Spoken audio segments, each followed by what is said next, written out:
Viime arvostelussani kerroin mielipiteitäni Bram Stokers Draculasta, joka oli hyvin keskinkertainen Dracula-filmatisointi 90-luvulta.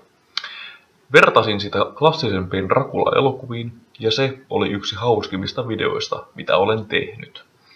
Joten ajattelin, että miksei siitä sitten tekisi kokonaista NS-sarjaa. Kutsutaan tätä vaikkapa nimellä Classics and Remakes.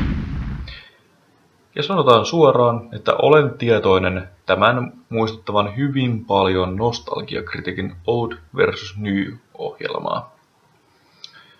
Nyt kun tuo on saatu pois alta, niin keskitytäänpä The Day the Earth Stood Stilliin.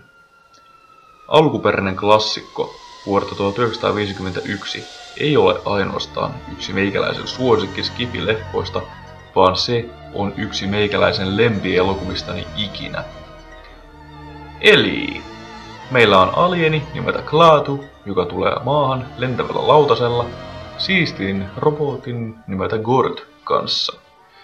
Tällä hetkellä elokuva vaikuttaa juuri sitä vanhalta kunnon B-leffa-matskuuta, mitä me kaikki rakastetaan, mutta se on pelkkä esivaikutelma. Klaatu ei ole tullut valloittamaan maapalloa tai millään tavalla hyökännyt tänne, vaan sen sijaan on tullut pelastamaan meidät, varoittamalla meitä lopettamaan sodat. Mutta ihmiskunta ei pysty vainoharhaltaan näkemään tätä minään muuna kuin uhkana, ja ne ampuvat tätä saman tien nähdessään, ja armeija vie Klaatun sairaalaan, josta tämä karkaa ja löytää tiensä tavallisen amerikkalaisperheen luokse. Siellä hän ystävystyy pojan nimeltä Bob kanssa, joka tuntuu olevan ainoa ihminen, joka kantaa hänen aatteensa rauhasta. Ja Bobbin kautta tämä tapaa Albert Einsteinin perustuvan professorin, joka ymmärtää Klaatun rauhan aikeet, ja yhdessä he yrittävät keksiä keinon välittää Klaatun tuoman viesti maapallon suurmiehille samalla, kun hallitus yrittää saada uhkana pitämänsä alienin kiinni, maksoi se mitä maksoi. Vuodelle 1951 elokuva oli todellakin aikaansa edellä. Kyseessä on yksi ensimmäisistä elokuvista, joka loi kokonaisen universumin tapahtumien ympärille, joka on kaikki toteutettu dialogin muodossa, jättäen katsojan mielikuvituksen varaan täysin, miten suuri elokuvan universumi oikeastikin on. We have an organization for the mutual protection of all planets and for the complete elimination of aggression. Itse en ole koskaan törmännyt elokuvissa parempaan viestiin sotien lopetuksessa. En tosin ihmettele, jos katsotaan, että tämä on elokuva, jonka tekijät olivat vain muutama vuosi aiemmin kokeneet toisen maailmansodan, joka oli jättänyt arvet ihmisten mieliin, jonka takia viesti rauhasta ei olisi voinut olla parempi aikanaan. Ja vielä tänäkin päivänä tämä sanoma toimii todella hyvin. Ja totta kai mun on mainittava Gord, eli niin sanottu kirsikka kakun päälle. Toi efekti, kun Gordin laser tuhoaa jotakin, on edelleen ihan siistiä katsottavaa. Siis koko robotti on yksinkertaisesti badass. Ja tietysti on elokuvan tunnetuin repliikki. En tiedä miksi, mutta näitä sanoja on jälkikäteen käytetty ties missä elokuvissa, sarjakuvissa ja peleissä niin sanottuna easter egginä.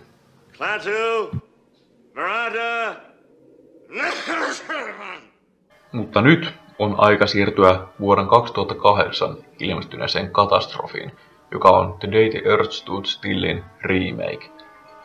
Sanotaan näin ensiksi, että vaikka olin alkuperäisen fani jo tuolloin, niin en nähnyt tätä elokuvaa, kun se tuli.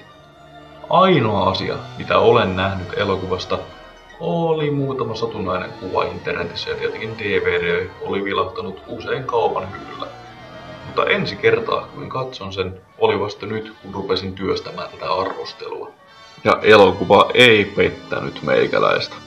Mä sain tältä remakeltä aika lailla sitä, mitä odotinkin. Ensimmäiset 40 minuuttia on hyvin pitkitetty ja yksityiskohtaisemmin selvitetty versio alkuperäisen leffan ensimmäisestä 15 minuutista. Kun Klaatu, jonka roolissa nähdään robottimies Keanu Reeves, saapuu maapallolle, ammutaan, viedään sairaalaan, tämä karkaa sieltä. Pikkuystä on muodostettu hyvin stereotyyppisillä hahmoilla ja todella tylsällä ja lisäisellä tarnalla päähenkilön. Joo, pitäisikö mainita, että Klaatu on vain sivuhahmo tässä remakeissa ja tällä kertaa päähenkilönä on Jennifer Connellin näyttelemä Helen. Ja tämän pojan Jacobin, jota näyttelee Jaden Smith heikosti toimivasta perheestä. Nyt pitää mainita näiden remakeien suurimmasta ongelmista yleensä. Ja se on, että näillä remakeilla ei oikeastaan ole syytä olla olemassa. Ainoa syy, miksi elokuva tulisi remakeata on, jos alkuperäinen elokuva on mahdollista kertoa uudessa valossa, pysyen edelleenkin uskollisena lähdemateriaalille. Mutta suurimman osan ajasta remake vain kopioi alkuperäistä ja tekee kaiken, mitä alkuperäinenkin teki, vain uusilla tehosteilla ja lähes poikkeuksitta huonommalla näyttelyllä. Mutta se syy, miksi kerroin tuon kyseisen asian teille nyt, on koska tähän mennessä tapahtuneet asiat sopivat juuri tuohon kuvaukseen, minkä juuri annoin, kun taas tästä lähtien elokuva eroaa alkuperäistä todella rajusti, mutta vain väärällä tavalla. Ja omasta mielestäni tämä on todellakin se hain yli hyppääminen. En tiedä kiinnostaako, mutta spoilerivaroitus. Okei. Nyt selviää, että tässä versiossa Klaatu ei tullutkaan maapallolle tuomaan rauhan viestiä, vaan pelastamaan planeetan ja tappamaan kaikki ihmiset. Ja miksikö? Koska me saastutamme luontoa ja tuhoamme planeettaa. Eli alkuperäisen elokuvan sanoma on muutettu kokonaan. Ja nyt elokuva muuttuukin hyvin ennalta arvattavaksi. Siis ettei ikinä arvaisi, että Klaatuun voi tapahtua tässä pieni mielenmuutos ja alkaakin nähdä asiat eri valossa. Ja en keksinyt missä kohtaa mainitsin tästä asiasta, mutta täytyy sanoa, että rauhaa rakastavaksi olennoksi Klaatu on yllättävän aggressiivinen, joka todellakin rikkoo hahmon luonteen. Anyway, yksi asia on, mitä en nyt tajua. Jos ihmiskunta oli jo valmiiksi määrätty tuhottavaksi ennen kuin elokuva alkaakaan, niin anteeksi nyt vain jos kyseessä vastaan pikkiriikkisen asian. Mitä varten Klaatu lähetettiin maapallolle?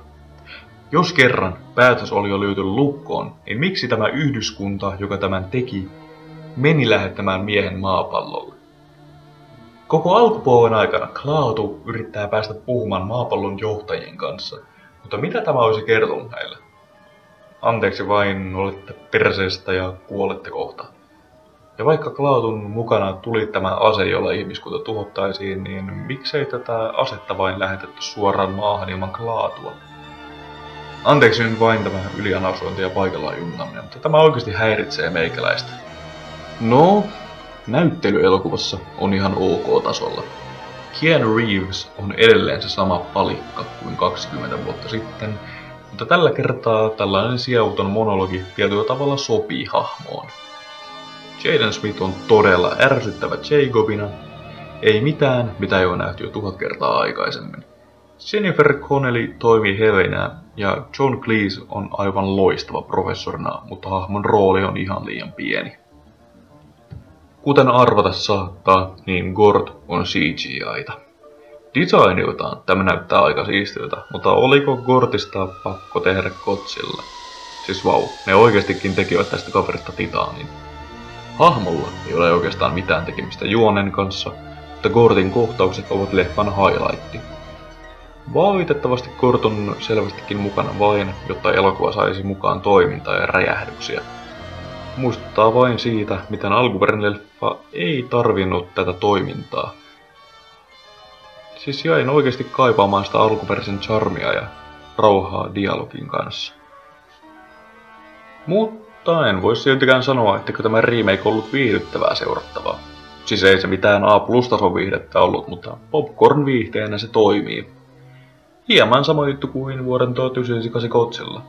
Se on pyhäin häväistys Godzillaa kohtaan, mutta siitä huolimatta tämä sisiviskopätkä on ihan katsomiskelpoinen.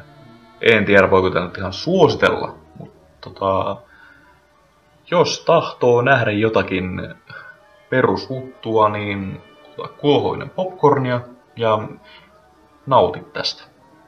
Rakiona kuittaa tältä erää ja pyytäisin mielipiteitä tällaista videosta. kommentoikaa, suvatkaa ja nauttikaa kesästä. Arvosana 5,5/10.